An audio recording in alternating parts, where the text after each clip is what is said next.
సెక్రటేరియట్లో ఉన్న వాళ్ళకి ఈ పనులు అప్పచెప్పకుండా ఈ జనాల వృద్ధుల మరణాల దిశగా ఎందుకు ప్రోత్సహిస్తున్నారు అన్న దాని మీద ఒక ఎంక్వైరీ కూడా వేయాలి. డెఫినెట్గా ఆ పదవిలో ఆ డెసిషన్ తీసుకున్న వాళ్ళు ఎవరైనా తాత్కాలికంగా ఎలాగో ఎలక్షన్ కమిషన్ రిమూవ్ చేయొచ్చు, కానీ శాశ్వతంగా కూడా వారు పదవులకి అనర్హులని చెప్పి మనం చెప్పొచ్చు. ఇంత మారణకాండ కేవలం ఎన్నికల్లో ముసలి వారిని మభ్యపెట్టడం కోసం ఇంత దారుణ మారణకాండ చాలా అన్యాయం. ఇటువంటి రక్తోన్మాదిని మనం రాజకీయాల నుంచి కాదు, ప్రజా జీవితం నుంచి కూడా బహిష్కరించవలసిన అవసరం ఎంతైనా ఉందన్నది విజ్ఞులైన ప్రజలు ఆలోచించాలి. ఇప్పుడు ఏప్రిల్ నెలలో ఈ ఎండలకి 35 అని వాళ్ళు స్కోర్ ఇచ్చాడు. మరి అది పక్కన పెడితే రేపు మే నెలలో, ఎందుకంటే మే 13 ఎలక్షను, సరే జూన్కి ఏమన్నా మరి జూన్ ఫస్ట్ వీక్ వర్షాలు రావచ్చు, చల్లబడవచ్చు. మే ఫస్ట్ వీక్లో అయితే ఎలక్షన్ అప్పటికి ఒక 12 రోజులు ఉంటుంది కాబట్టి డెఫినెట్గా ఒక 200 మందికైనా వీళ్ళు టార్గెట్ చేసే ప్రమాదం ఉంది. ఇప్పటికైనా చీఫ్ సెక్రటరీ ఈయనే ఉంటాడా, 4 రోజుల్లో కొత్తవాడు వస్తాడా మనకు తెలీదు. ఎవడొచ్చినా చీఫ్ సెక్రటరీ బుద్ధెరిగి ఇప్పటికైనా ఆ వార్డ్ సెక్రటరీస్కి ఈ పని అప్పచెప్పి, ఎందుకంటే అప్పటికి వాలంటీర్లు కూడా ఉండరు, వాలంటీర్లందరినీ కూడా మేమే వస్తున్నాం, మీరందరూ రిజైన్ చేసేయండి, జూన్లో మళ్ళీ సంతకం పెడతానని చెప్పి కూడా చెప్పాడు సీఎం, ప్రజెంట్ సీఎం జూన్లో మళ్ళీ సంతకాలు పెడతాను ఫైల్ మీద అని చెప్పాడు. సో అంటే వీళ్ళందరినీ రిజైన్ చేయించి, సో కోర్టు ఏదైతే చెప్పిందో దాన్ని ధిక్కరించి ఒక రకంగా వాళ్ళందరినీ మళ్ళీ పనిలోకి తీసుకునేలాగా, సో ప్రస్తుతం వాలంటీర్ కాదు కాబట్టి ఆ వాలంటీర్తోనే ఏదైతే వాళ్ళతో రిలేషన్ ఉందో వాళ్ళని భయపెడతాం, మళ్ళీ నేనే వస్తానంటాం, ఇటువంటివన్నీ చేసి పబ్బం గడుపుకోవాలని చెప్పి చూస్తున్నారు. తీసేసిన వాలంటీర్ని కొత్త ప్రభుత్వం ఎట్టి పరిస్థితుల్లోనూ, ఎందుకంటే జగన్మోహన్ రెడ్డి రాడు, ఎట్టి పరిస్థితుల్లోనూ ఉద్యోగానికి రాజీనామా చేసిన వాళ్ళని అయితే తీసుకోదు. ఒక సరికొత్త వ్యవస్థని తీసుకొస్తాం, అది వాలంటీర్ వ్యవస్థ తరహాలోనే నడుస్తుంది, బట్ ఇంకా మచ్ బెటర్గా ఉంటుంది అని కూడా చంద్రబాబు నాయుడు గారు నిన్న పాలకొల్లు సభలో కూడా ఆయన చెప్పడం జరిగింది.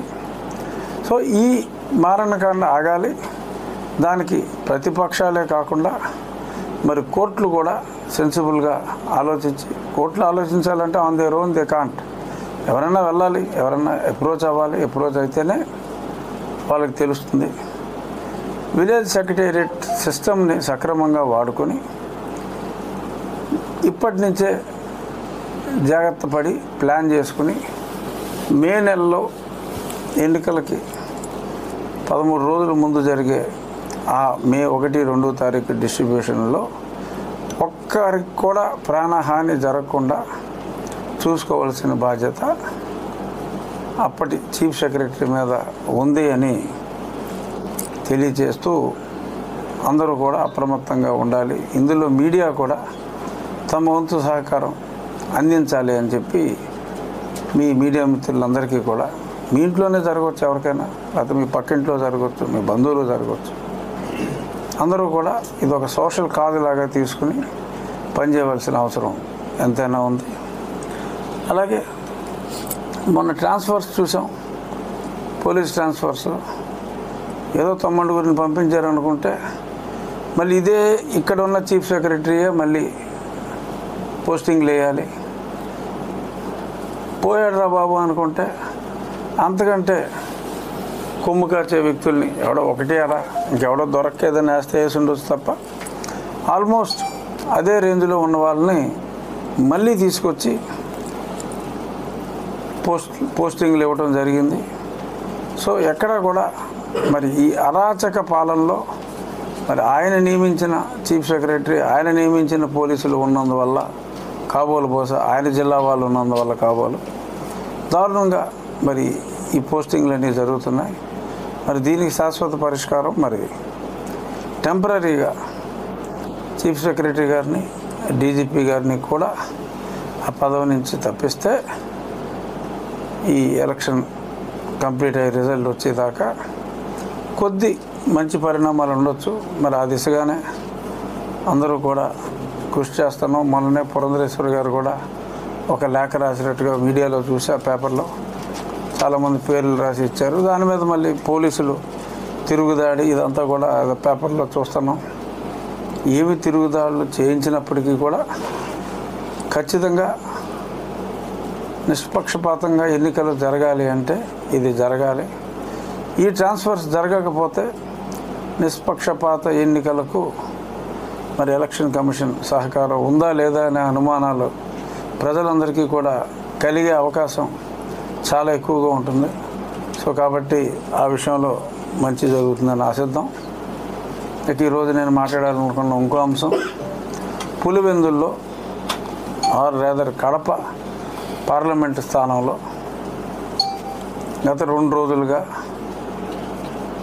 శ్రీమతి షర్మిలారెడ్డి, శ్రీమతి సునీతారెడ్డి, వీళ్ళెవరో కాదు, ఒకళ్ళు జగన్మోహన్ రెడ్డికి స్వయంగా తోడబుట్టిన చెల్లెలు, ఇంకొకళ్ళు మరి ఆయన రాముడికి లక్ష్మణులాగా ఎప్పుడు ఏనాడో రాజశేఖర రెడ్డి గారు గీచిన గీటు దాటని వివేకానంద రెడ్డి గారి అమ్మాయి సునీత, వీళ్ళిద్దరూ కూడా తన అన్న ఎంత పనికి మాలిన వాడో మరి చెప్పుకుంటూ మొత్తం బస్సు యాత్ర చేస్తున్నారు. ఒక హంతకుడిని మీరు ఎన్నుకుంటారా అని చెప్పి, మా సొంత బాబాయిని చంపిన వాడిని మీరు ఎన్నుకుంటారా, ఆర్ రేదర్ చంపించిన వాడిని ఎన్నుకుంటారా, ముఖ్యమంత్రిగా కావచ్చు, ఎంపీగా కావచ్చు, ఇటువంటి రక్తం తాగే వాళ్ళని మీరు దయచేసి ఎన్నుకోవద్దు అని చెప్పి కూడా మరి వారిద్దరూ కూడా చెప్తున్నారు. కొందరు మహిళా కమిషన్ వారు మరి పురుషుల సమస్య గురించి, అంటే వాసిరెడ్డి పద్మ గారు ఇంకా మహిళా కమిషన్లో ఉన్నారా, తప్పుకున్నారా, రాజీనామా చేశారా? అయితే పురుషుల సమస్యల గురించి మాట్లాడవచ్చు, ఇబ్బంది లేదు. ఆవిడిద్దరు పురుషుల సమస్య గురించి మాట్లాడారు. ఆ పురుషులు ఎవరంటే మహాపురుషులు YS Jaganmohan Reddy, YS Avinash Reddy. So వారిని మ్యాటర్ కోర్టులో పెండింగ్లో ఉండగా ఎలా మాట్లాడతారు అని చెప్పి గతంలో మహిళా కమిషన్ చైర్పర్సన్ పద్మ గారు ప్రశ్నించారు. మరి పద్మ గారికి ఇక్కడ తెలుసుకోవాల్సిన విషయం ఒకటి ఏంటంటే, ఛార్జ్షీట్ సిబిఐ ఫైల్ చేసింది. సిబిఐ ఛార్జ్షీట్లో ఫైల్ చేసిన అంశాలు ఏవైతే ఉన్నాయో ఆ అంశాల ఆధారంగానే షర్మిల కానీ సునీత కానీ వారిద్దరూ మాట్లాడుతున్నారు. ఒకసారి సిబిఐ ఒక ఛార్జ్షీట్ కోర్టులో వేసిన తర్వాత అది బహిరంగ డాక్యుమెంట్. సో అటువంటి బహిరంగమైన డాక్యుమెంట్ వచ్చిన తర్వాత దాని మీద కామెంట్ చేయడంలో తప్పేమీ లేదు. పలానా డాక్యుమెంట్లో ఇలా ఉంది. మొన్న వచ్చిన వివేకం సినిమా కూడా ఆ సిబిఐ ఛార్జ్షీట్లో ఏదైతే అంశాలు ఉన్నాయో అదే అంశాలని యథాతథంగా మేము చిత్రీకరించడం జరిగింది అని చెప్పి మర్చిపోయాను. అదే కేసు వస్తుందన్నారు, ఏమైంది నిన్న? వివేకం కేసు ఏమన్నా జడ్జిమెంట్ వచ్చిందా? లేదు, మళ్ళీ వాయిదా పడి ఉంటుంది బహుశా. అసలు సినిమా ఎవరు తీసాడో కూడా ఎవరికి తెలియదు. అసలు సినిమాయే కాదు, ఏదో చిన్న డాక్యుమెంటరీ. బట్ జనం 3.5 మిలియన్ల వ్యూవర్షిప్ వచ్చిందట.